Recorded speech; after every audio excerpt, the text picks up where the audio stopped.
Thank you very much. It's a real pleasure to be at Belmont Abbey, especially on such a beautiful day like today.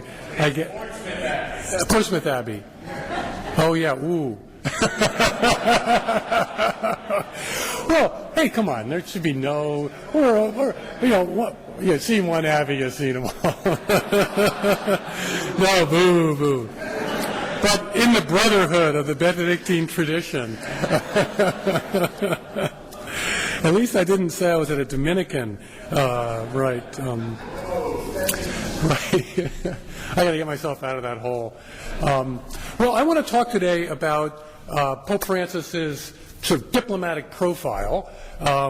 And the title that I've chosen is The Diplomacy of Bold Words and Striking Gestures. We've certainly come to recognize this Pope as a Pope who is very quick with striking formulations. Who am I to judge? Famous line from early in his papacy.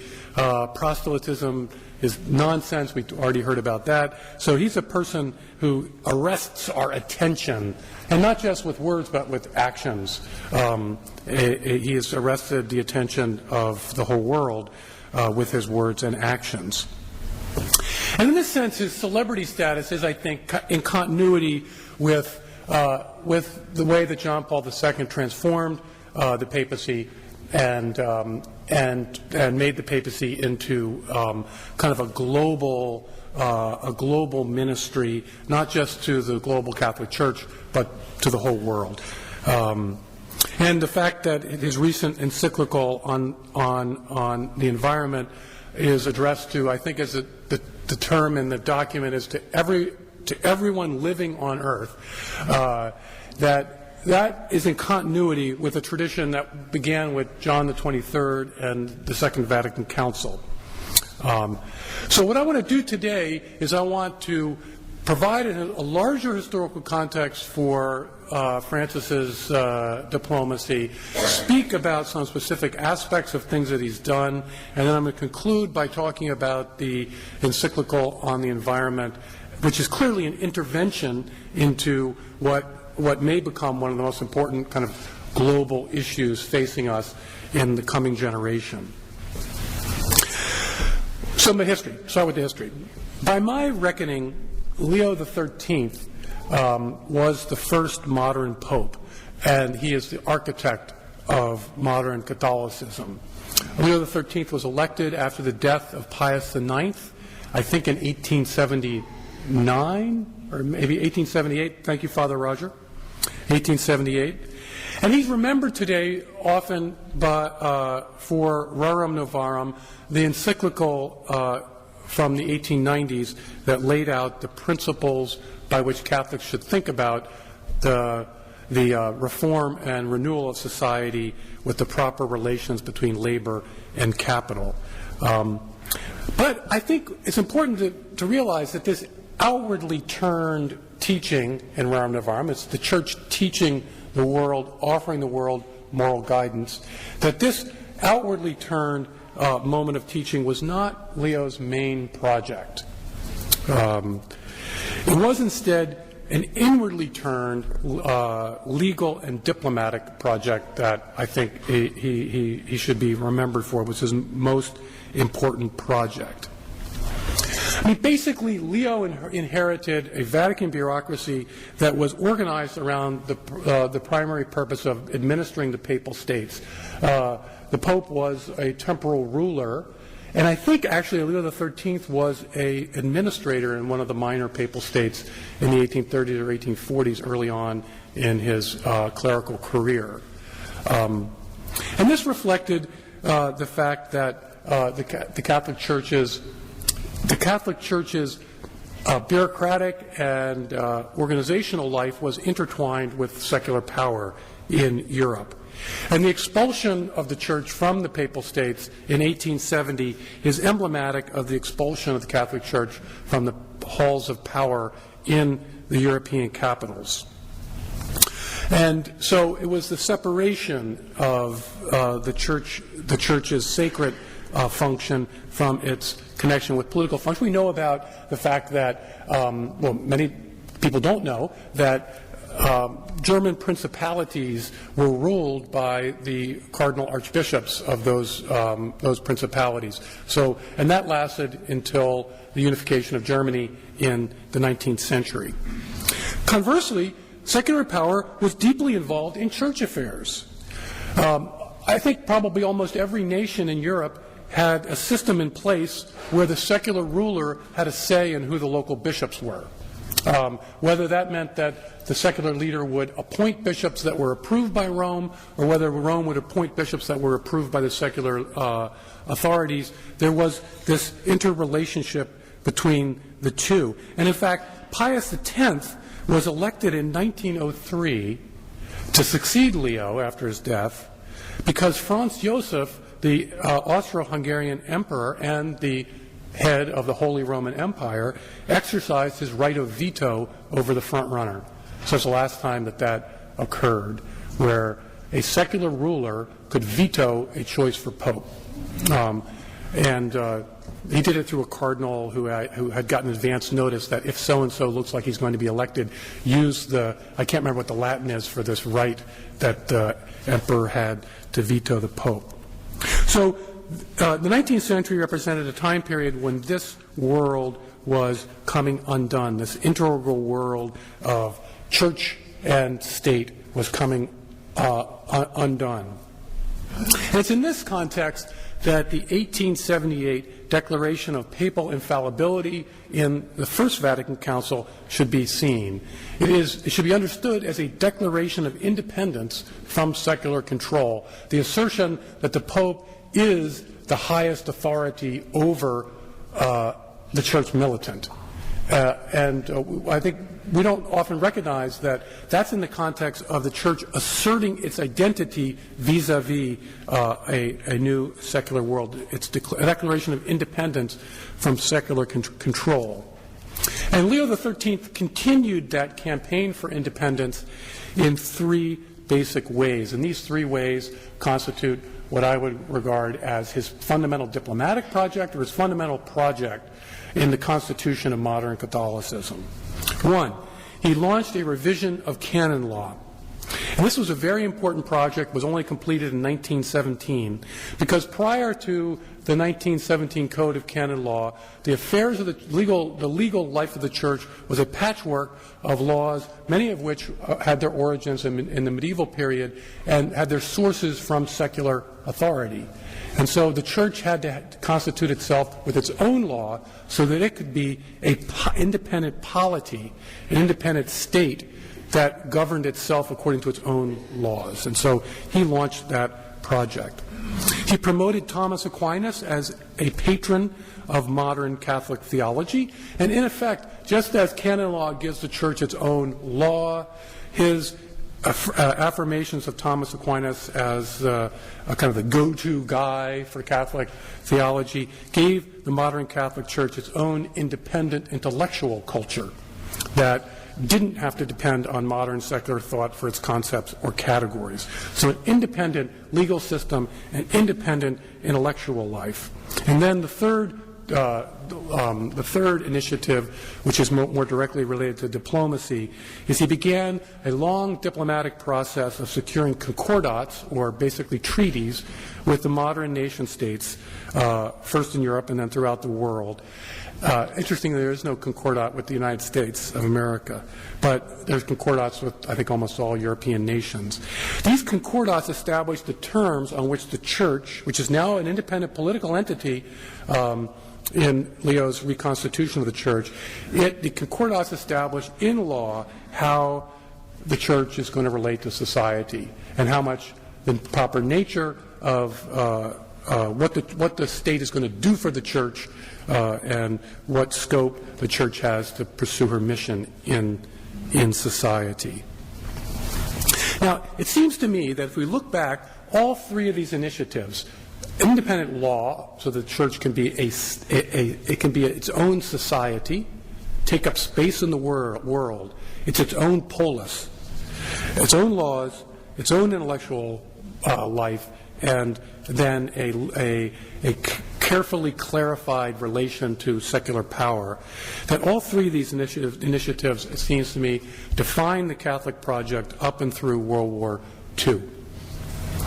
All the popes who came after Leo continued his signature initiatives. He set the agenda, and all the popes up to Vatican II, up to the post-war era, continued those three basic projects. Nearly all of these popes came, not surprisingly, from the diplomatic corps. The cadre of Roman-trained priests who were nuncios and other officials responsible with representing the Church's interests vis-a-vis secular powers. Pius XII was Secretary of State under Pius XI.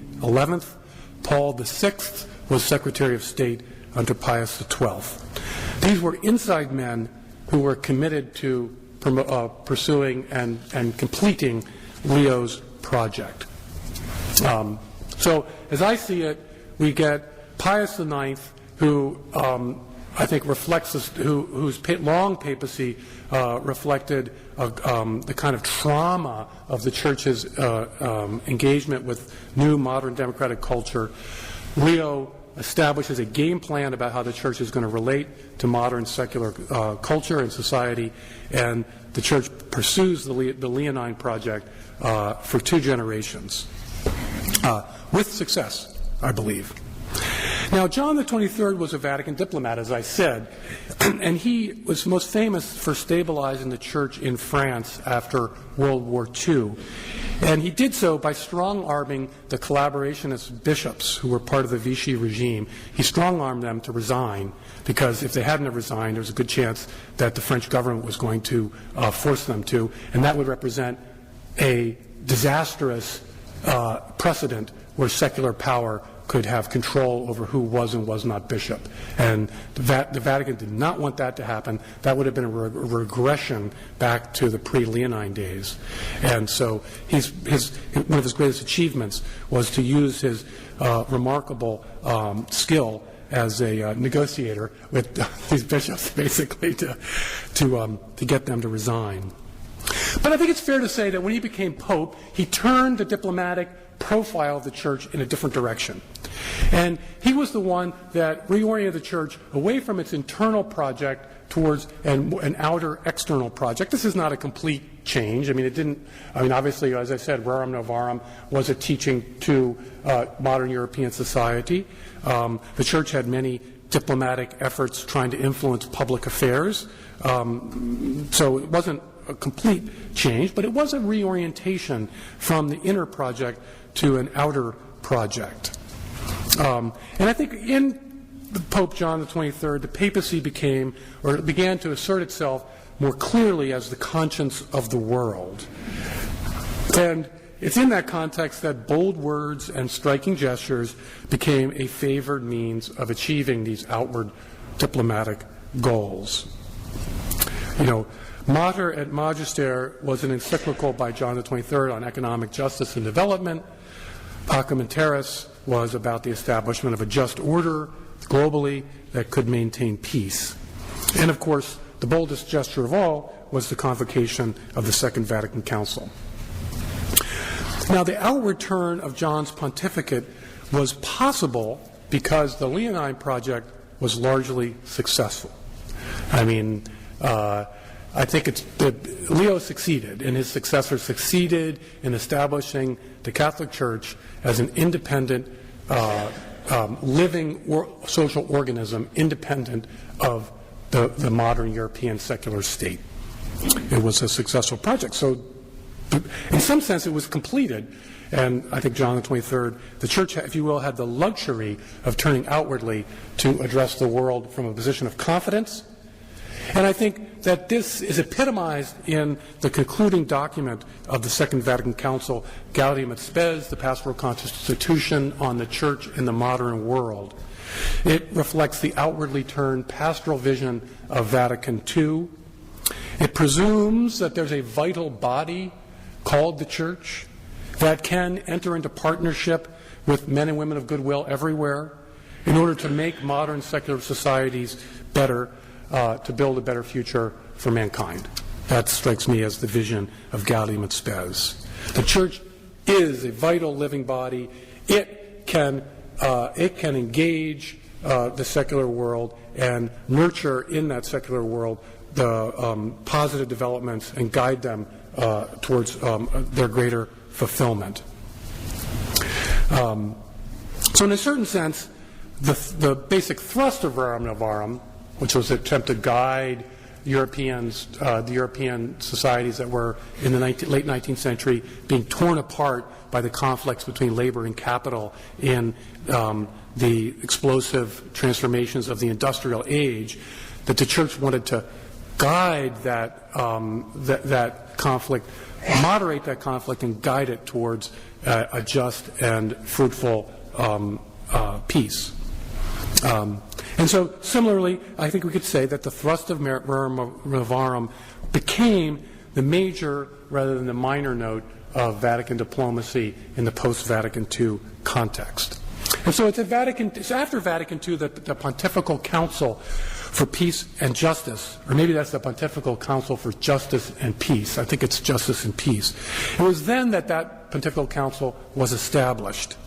And it really, after Vatican II, it was when the Vatican's social justice diplomacy developed into what we now think of as one of the primary missions of the Catholic Church to the larger world. And we see this in the Vatican's embassy to the Holy See's embassy to the United Nations. We see this in national bishops' councils, and so on and so forth. This reorientation, again, it's not a new thing, but it's a new accent, a new confident accent on the Church's outward ministry. We see this in Paul VI, Populorum Progressio in the early 1970s. It addressed the difficult question of third world development in a post-colonial context. But I think it's fair to say that John Paul II was the Pope who really cemented this outward ministry into place. He was the one who penned many encyclicals on a wide range of social and philosophical topics of interest to many. He penned these encyclicals that were widely read and widely discussed, and were, in some circumstances, also widely influential, and not just within the Church, but outside the Church. In that sense, I think John Paul II was our Gaudium et Spes Pope, and not surprisingly, not coincidentally, he was also a significant contributor to the drafting of Gaudium et Spes.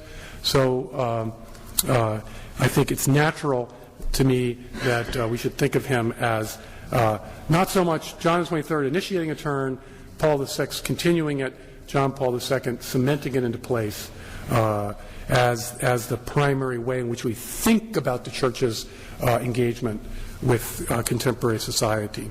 And it's natural that John Paul II would move in that direction, it seems to me. The Catholic Church in Poland, as persecuted as it was exactly what Leo XIII had hoped to achieve. The Catholic Church in Poland was a legally, politically, and culturally independent social reality.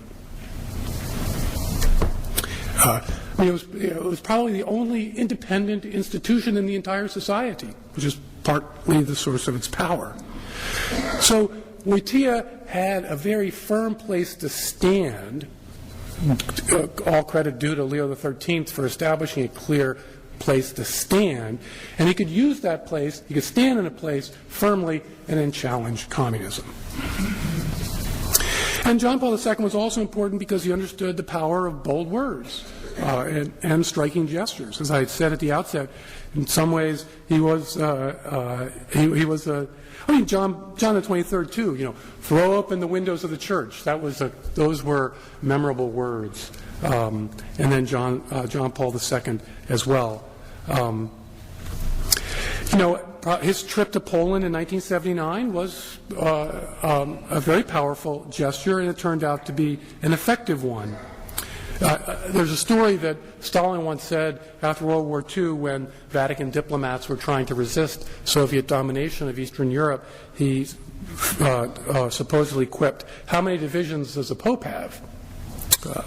Well, it seems to me 30 years later, John Paul II illustrated the symbolic and moral power of the papacy. He understood the power of bold formulations. And later in his papacy, the phrase culture of death became a particularly powerful image that continues to have resonance today. Now, Benedict XVI was not a pope of striking gestures, I think it's fair to say, nor probably quite the wordsmith of John Paul II. But his formulation, dictatorship of relativism, is another example of bold words that have an arresting quality, and that's a formulation like culture of death that continues to have currency today.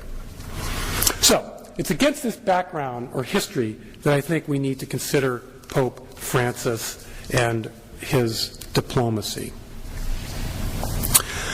The Leo Project. So let's go back and what I call the Leonine Project. I think Pope Francis, like John the 23rd, Paul VI, John Paul II, Benedict XVI, Pope Francis takes the success of this project for granted. But I think he recognizes that there's need for a significant tune-up. And so, in an odd way, although we often think of Pope Francis in terms of his kind of global celebrity, in an odd way, I think we are seeing in this papacy more attention to renewing the Leonine Project than we often realize. One, he is globalizing the Church's leadership. This is an element of internal diplomacy to make sure that the Church is properly constituted in its leadership so that it can function as an effective society, an effective political entity. Leadership has to be legitimate. It has to be an appropriate leadership for the actual church that exists today, the 1.1 billion Catholics out there. Second, he is continuing John Paul II and Benedict's efforts to try to establish some sort of modus vivendi with orthodoxy, some way to enter into a genuine restoration of Christian unity with Eastern Orthodoxy, and that's been a factor in his papacy. I think one of there was a certain amount of harumphing when he referred. My friends from Ukraine were very upset when he referred to the conflicts in eastern Ukraine as an instance, a sad instance of fratricidal conflict. That's terminology that the Orthodox prefer for all kinds of political reasons, but for Ukrainian, it's transparently the case that the conflict in Eastern Europe is a proxy war that Moscow is conducting over and against the West, and they resent having it described as a civil war. And so I think Pope Francis said that because it's a diplomatic priority of the Vatican to try to promote Christian unity with the Orthodox. The Church in China is an ongoing diplomatic project for the Church. The Patriotic Church in China appoints bishops, a clear violation with the Leonine Project, and the underground church exists in China, and the Vatican its primary goal is to ensure that there's not a perpetual split between the Patriotic Church and the underground church. They're deeply concerned that they would do anything, that the Catholic Church would do anything, the Vatican doesn't want to do anything that will lead to a permanent split within Catholicism in China, as they try to work to get the Chinese to accept Rome's authority over episcopal appointments. But it's the Peace and Justice Project that gets the attention today. That's when Pope Francis makes the news. No, capitalism is wicked and evil. Well, we got headline, New York Times, Pope a big problem for the Republican Party. So that's how it tends to play in the United States. But I think we should look at the Peace and Justice Project more widely. And I'm going to give some examples of what I think this papacy. Again, these are these are initiatives that have been ongoing since Vatican II. One, the two-state solution in the Holy Land. This has been a Vatican priority for a long time. The supposedly significant recognition of the Palestinian state in a recent treaty, I think, that the Vatican concluded with Palestinian Authority is a non-controversy controversy. The Vatican has been a long-time supporter of Palestinian aspirations to statehood and had officially recognized the governing authority there in 2012 when the United Nations did. So, but still, nonetheless, it is an ongoing priority of the Vatican to promote the two-state solution. Debt relief in the developing world, that's another important, and other development issues, long-term Vatican priority. Human rights advocacy, another long-term priority, although now the Church must contend with forces in the West who want to redefine what counts as a human right, so-called reproductive rights and things like that, and then gay rights and so on. It's becoming a serious point of, it's becoming a diplomatic priority to try to prevent the Human Rights Project from being hijacked. Disaster relief, of course, problem of refugees, and then peacemaking. That's another obvious way in which the Vatican wants to intervene in public affairs. Francis urged the United States not to launch missile strikes in 2013 when President Obama was drawing attention to the, what was the terminology? That wasn't line in the sand, but red line. Yeah. And also lobbied Vladimir Putin and was successful in preventing missile strikes in Syria. I mean, there are probably a lot of reasons we didn't have missile strikes in Syria, but it contributed to not having missile strikes in Syria. And this is in keeping with a venerable Vatican tradition of, surprise, surprise, opposing war.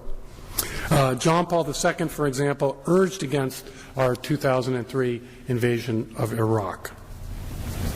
And so I think there's a lot of continuity here.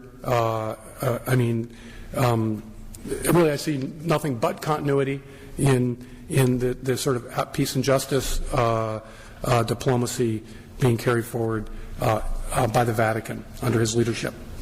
And when it comes to bold words and striking gestures, he's definitely a JP2 figure in that regard and not a Benedict XVI. If anything, he's even more enamored of pungent phrases, throwaway culture, so one of his signature terms.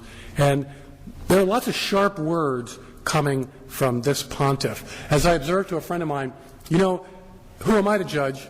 Okay, maybe he doesn't like judging, but he has no problem with denunciation. So we got a lot of denunciation from this guy. And so the same thing goes for the striking gestures department. There have been so many striking gestures having to do with living the Beatitudes that have arrested the imagination of the world, but I want to think more about sort of diplomatic gestures. So Francis invited both Israeli and Palestinian presidents for a symbolic meeting that included a prayer for peace, and the press reported that Francis called Mahmoud Abbas an angel of peace, and this led to an uproar. Francis met with Raul Castro after having played an important role in facilitating a thawing of relations between the United States and Cuba. Out of frustration with European leaders who don't seem to be able to come up with a way to approach the crisis of migrants who are now dying as they try to cross the Mediterranean, Francis called Europe a grandmother, which was not meant in a positive way. He meant it to suggest that Europe is feeble, senescent, and impotent to face its challenges. Francis has ignored diplomatic conventions in many instances. For example, he spoke publicly and used the G word to describe the Armenian genocide, which is something that Turkish government does not want public figures to do. And in defending Christians against persecution has been a long-term project priority of Vatican diplomacy. But here Francis is very free with his denunciations. In fact, in one instance, chastised the West for being more concerned about oil and weapons than about human lives. So he's very quick to sort of say, to hold up, harsh criticisms of inaction in situations where he thinks action is needed. So the Pope's, to sum up here before I turn to the encyclical on the environment, Pope Francis, I think, is in continuity with the Vatican's diplomatic profile. He's in continuity with John Paul II's highly public ministry that often, in a very self-conscious way, drew upon the symbolism of public actions.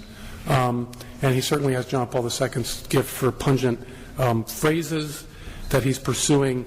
But I do think it's important to recognize that his globalization of the Church's leadership does represent a kind of internal diplomacy, and in that sense maybe a shoring up or a renewal of the Leonine project of constituting the Church as a political reality, strong enough, thick enough, deep enough to face and challenge modern secular authority. Okay, so the encyclical on the environment. It strikes me as a case study in Francis-style outward diplomacy, the kind of John Paul II, John the 23rd, Gaudium et Spes, John Paul II diplomacy. The attention-getting sections of this encyclical feature many striking observations. In fact, I would submit that the main goal of this encyclical is less to teach specific principles about how to deal with environmental threats. Rather, it's not so much that as a goal, but its main goal is to arrest our attention. In that sense, it is an exhortation to us to sort of man up and deal with global problems rather than being very much guidance about how to deal with global problems. Because if you look at the gist of the encyclical, it's primarily a dramatic call for a fundamental transformation of our economic and political systems, as well as a call for deep spiritual transformation of our relationship to modern technological and consumerist society. It is akin, if I might use my own striking analogy, it's akin to imagine an encyclical calling for the abolition of weapons in the run-up to World War II. It has a little bit of that quality to it, kind of radicalness of this encyclical. It's got some of the same sort of foreseeing terrible consequences and urging a radical solution to avert disaster. There's a strong undertone of that in the encyclical, which of course leads to these kind of bold statements. So, some of the bold statements. He writes that pollution, quote, causes millions of premature deaths. He points to, quote, the tragic rise of immigrants fleeing poverty because of environmental degradation, and he cites dangers posed by global warming. Obviously, lots of that aspect has, gotten a lot of play in the press. He also warns that those who possess wealth and power often try to avoid or conceal these problems by not facing up to them. Or, if they do even acknowledge them, they're unwilling to sacrifice their privileged place in the global system. Very strong, clear critique of the global system as protecting the interests of the powerful at the expense of the poor. He adds to this social problems, quote, growing numbers of people are deprived of basic human rights, end quote. And then he observes that global economic growth has been uneven and suggests that, on the whole, viewed globally, in the modern post-war era, there has been, quote, real social decline, the silent rupture of the bonds of integration and social cohesion. So, against the kind of progressive narrative that, yes, we've got problems, but on the whole, it's been for the best, he suggests that no, there has in fact been real social decline. Overall, he says, quote, the post-industrial period may well be remembered as the most irresponsible in history, end quote. Those are pretty striking. That's a pretty bold statement, striking words there. And he adds to this dark thoughts about the future. We have very little time left, he writes, quote, before the new power structures based on the techno-economic paradigm overwhelm not only our politics, but freedom and justice as well. The forces of evil are at the gates, in effect, in that kind of.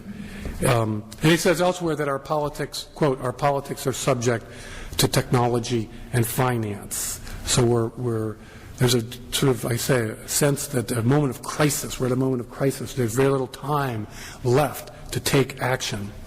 As he has in the past, Francis worries about what he calls the deified market. He worries about, quote, a false or superficial ecology which bolsters complacency and a cheerful recklessness, end quote. Like I said, no problem with denunciation. In a number of places, the encyclical evokes the whole atmosphere of crisis. Quote, the present world system is certainly unsustainable from a number of points of view, end quote. The gist of the encyclical is that the global system has failed morally and ecologically, and that therefore we have to strike out in fundamentally new directions. Francis calls for, quote, radical change, he says in one place, or another place, quote, bold cultural revolution, end quote. So I think we're right to see the encyclical as a bold, calculatedly. I think it's a calculatedly hyperbolic. I mean, does it say it's calculated? It's deliberately puts it in the most striking terms, out of a sense that the time is now. We have to take action. So it's a call to action. The encyclical. And I think that's its own kind of diplomatic intervention into a fraught and important geopolitical question, that is to say, global climate change. So I want to kind of conclude by sort of reflecting a little bit on that challenge and the way in which Pope Francis does and doesn't intervene. Now, it seems to me the debate about global climate change has three dimensions. What are its sources? What is its seriousness? And what are we going to do about it? Strikes me. And it seems that, the encyclical intervenes in all three of those questions, in all three of those issues. How serious is it? What causes it? And what are we going to do about it? And it intervenes in all three. On the question of sources and seriousness, he expresses some caution, but basically opts for the view that climate change is anthropogenic, that is to say, caused by human beings, by modern industrial society, and that it is dire in its seriousness. So, seriousness, extreme.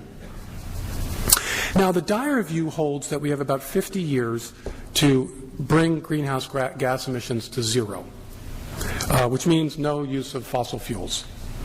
And this does indeed entail radical change.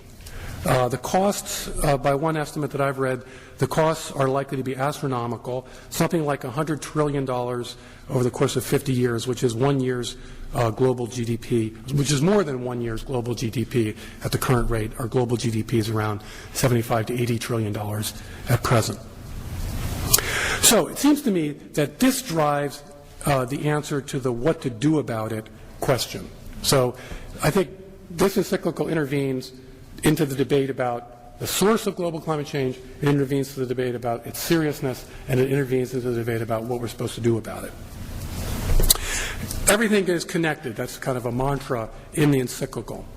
And needless to say, if we're going to stop using fossil fuels completely, our entire economy must be put on a radically different footing. But the problem is much greater than just making that change, as difficult as it's going to be. Basically, our global system, and he talks about the global system, is not remotely capable of making these changes. In other words, the political structures that we have in place globally and are not up to actually requiring the entire global economy to sacrifice a significant portion of its GDP to remediating global climate change. So we end up stuck with the question, who will pay? And this question is especially hard, as we know, to answer when the problems are in the future rather than the present. We have difficulty even addressing Social Security shortfalls or Medicare shortfalls, much less the idea of allocating a significant portion of our GDP to fight global climate change. So obviously, when Pope Francis says that we need radical change or deep change, and he speaks in the encyclical about having one plan for the whole world, he endorses Benedict's call for a global governing authority. It reflects, I think, an accurate intuition that if the dire case scenario for global warming is true, our current political structures are not going to be adequate. Probably, and maybe they will be, but they're probably not going to be adequate to meeting a challenge. So Pope Francis's intervention then really is basically the preferential option for the poor, which is that the rich world has to pay. I mean, to put it not too in too complex a way, the encyclical's, I think, pretty clear on that. I kind of wish he had been clearer in articulating the principle of Catholic social doctrine in that instance and just said outright that the rich world has to pay. So, okay, how are we going to make that happen? And as I said, that's a politically monstrously difficult problem to think of how we could possibly, even if we, again, I'm assuming, I'm not challenging his answer to the source of global warming, nor am I challenging his answer to the question of seriousness. I'm only looking at his answer about what to do about it. So not only is it difficult politically to make that happen, there's a closely related problem that I think the encyclical does not adequately address. How can the poor world develop if so much of the wealth of the rich world is being spent in massive capital investments to put a new energy infrastructure into place? I mean, investment has to come from somewhere, and if we're going to redirect a massive amount of our GDP to remediating global climate change in the rich world, where is the investment capital going to be to promote development in the poor world? And Francis, I think he fudges that question by saying we all have to live smaller. So I don't think he actually addresses that question adequately. So by my lights, this encyclical is only a preliminary intervention into a significant global question. As I said, his answer, live small, I don't think really faces up to the challenges that he himself, I think, intuitively recognizes are operating in this situation. It's just not realistic. If the dire view is correct, it seems to me, we're going to need a disciplined application of Catholic social doctrine to the two core problems in the what are we going to do about it question. And those two core problems, as I've suggested, are who is going to pay and how is our response going to be consistent with the ongoing economic development of the poorest parts of the world. So they strike me as the two things that are in view in this encyclical. It's clearly in view. You see it in much of the rhetoric as a recognition of these two problems. What doesn't really give us a teaching on how to address those questions. Who will pay, and who will pay? What kind of political system? What are we going to tolerate in order to ensure that the people who are supposed to pay do pay? And then how is our addressing this ecological challenge consistent with our moral commitment to raising the poorest parts of the world out of poverty? So, my thoughts on the encyclical and its intervention, which again I want to emphasize, I think is a call to a kind of a cri de coeur of why isn't nobody paying attention? This is a huge issue, but I don't think it actually is matured into teaching about that kind of core question, what to do about it. So, what is the direction of Francis's diplomacy for the future? I hate those kinds of questions, I don't have a crystal ball. I would say this. In 1979 in Poland, John Paul II had a definite goal in mind, and he had a definite outcome that he sought, which was, freedom for the Polish people. And I think this is actually relatively unique in the Church's outward mission to the world. I don't think the Church, for the most part, is clear about what it really wants in the way of social realities when it intervenes on behalf of debtor nations. It says it wants debt relief, and I don't disagree with that's what often is said, but I don't think the Church is usually very clear about the outcome that it really seeks, even though it could be very clear about the moral principles that it sees at stake. For the most part, in the history of its modern Church, the Church herself has been clear about her own interests. An example of the Chinese situation with the Patriotic Church and the Underground Church. The Church is clear about her own interests. And the Leonine Project, which was so successful, was a project that concerned the Church's own interests. About secular politics, I think the Church has much less confidence and appropriately less, by the way, and is also much less effective. Its lack of effectiveness may become more serious as we go forward. The modern post-Vatican II Catholic social witness has been closely aligned with the social democratic project in Europe. Social democracy and liberalism in America are synonyms, relative synonyms. But in Europe, a liberal is a person who would vote for the Republican Party in the United States. And a liberal is a 19th century liberal who wants decreased regulation, free markets, and it's the Freedom Party, as opposed to, in the United States, liberalism is the social democratic project. The social democratic project is the construction of the modern welfare state, and its efforts to manage an economy towards even growth and full employment. But it seems to me that the social democratic project in Europe has run its course. And it could be that the Vatican's outward diplomacy becomes less and less effective because it's so deeply invested in a social project that may have reached its use-by date in the West. It seems to me that the capitalist technological project is globally triumphant. I've published things in First Things that are critical of capitalism, and I have been chastised by some of my friends, and my response is capitalism does not need to be defended. It is triumphant. And the real question is what we're going to do about it, seems to me.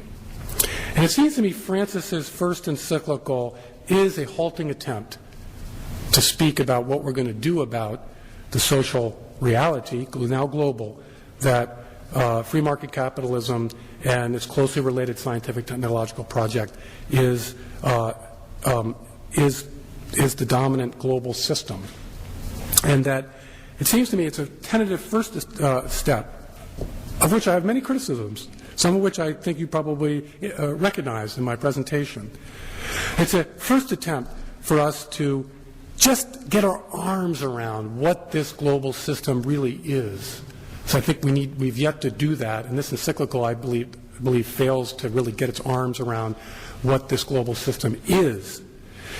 And I think it's a tentative attempt to try to understand what our Christian mission is within this global system. And here, again, I think the encyclical, just a first effort, there's a great deal more that needs to be done. Well, thank you, and I'd be welcome to take any questions.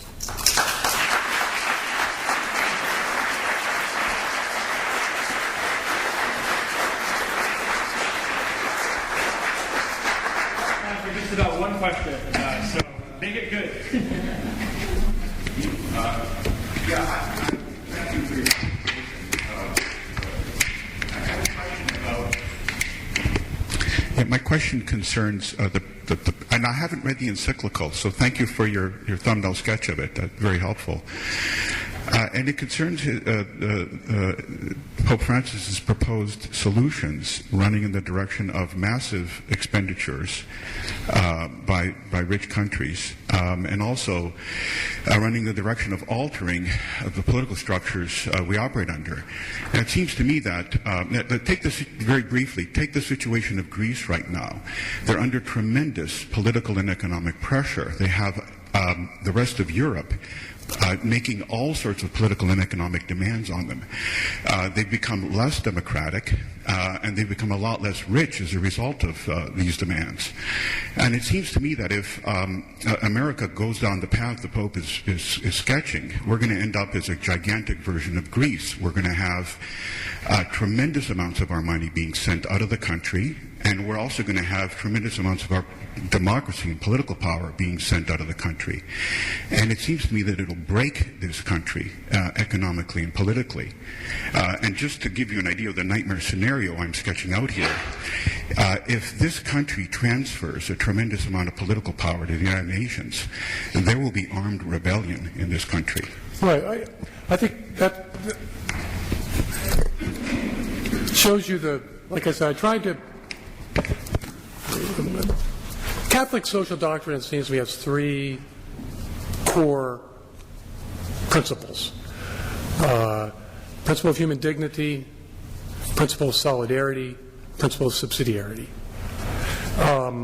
And your intervention about Greece is that the modern liberal democratic project has built solidarity around representative government and democratic elections as providing legitimacy for political power. That's how we are able to come together as a people and do things together, even if they require us to make sacrifices. And I don't like paying my taxes, but I think the system I operate under was a legitimate one, and I don't think it's even remotely wrong for me to pay my taxes, even painful as it may be. Legitimacy. That's our way of achieving social solidarity.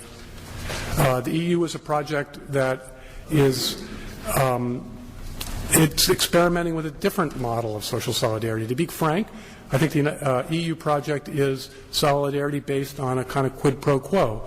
You give me the technocratic class power, we will give you goodies, and we will give you at least security, if not wealth. I don't like that exchange. And I fear that as something for the future. But I think that as Catholics, we need to think through at a fundamental level, and this is what I think the encyclical does not do, what is a vision of human solidarity that will allow us to take unified action as a global community. I'm with you. The United Nations, well, that would be just a disaster.